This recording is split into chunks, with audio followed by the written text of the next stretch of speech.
Hello, today I'm in Kia Optima. In this video I will show you steering wheel buttons functions.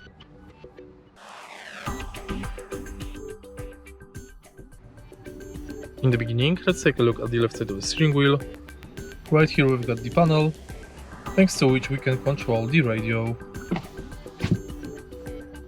So, this mode button allows you to change the source between radio, aux, FM, AM.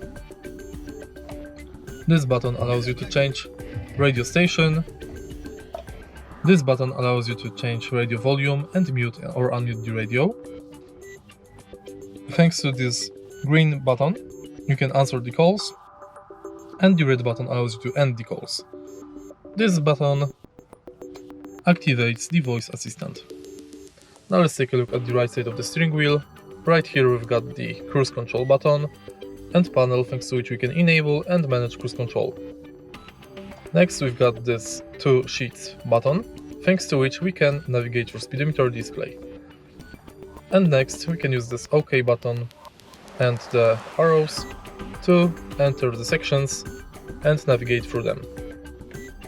If you press this button, you'll go back. And that's basically it. The last thing, if you press right here, you will use the horn. If you find this video helpful, please leave like, comment and subscribe.